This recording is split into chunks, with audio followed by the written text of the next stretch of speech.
தெரிஞ்ச பையனும் தூக்கின்னு வந்துட்டாங்க. நாங்க தெரியாது தூக்கின்னு வந்துட்டோம். ஆனா நாங்க தூக்கின்னு வந்தாங்கன்னு தெரியக்கூடாது. நாங்க வெளியே வாய் விடுறா வாய கூட்டுறா. ஒண்ணும் பண்ண மாட்டாங்கடா.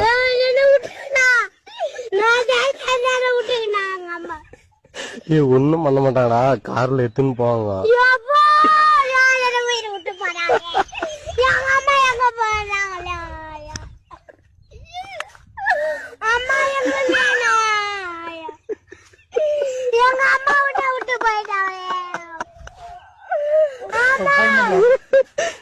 அந்த பையனால கத்துறோம். கொஞ்சம் சீக்கிரம் வாங்கினா எங்களை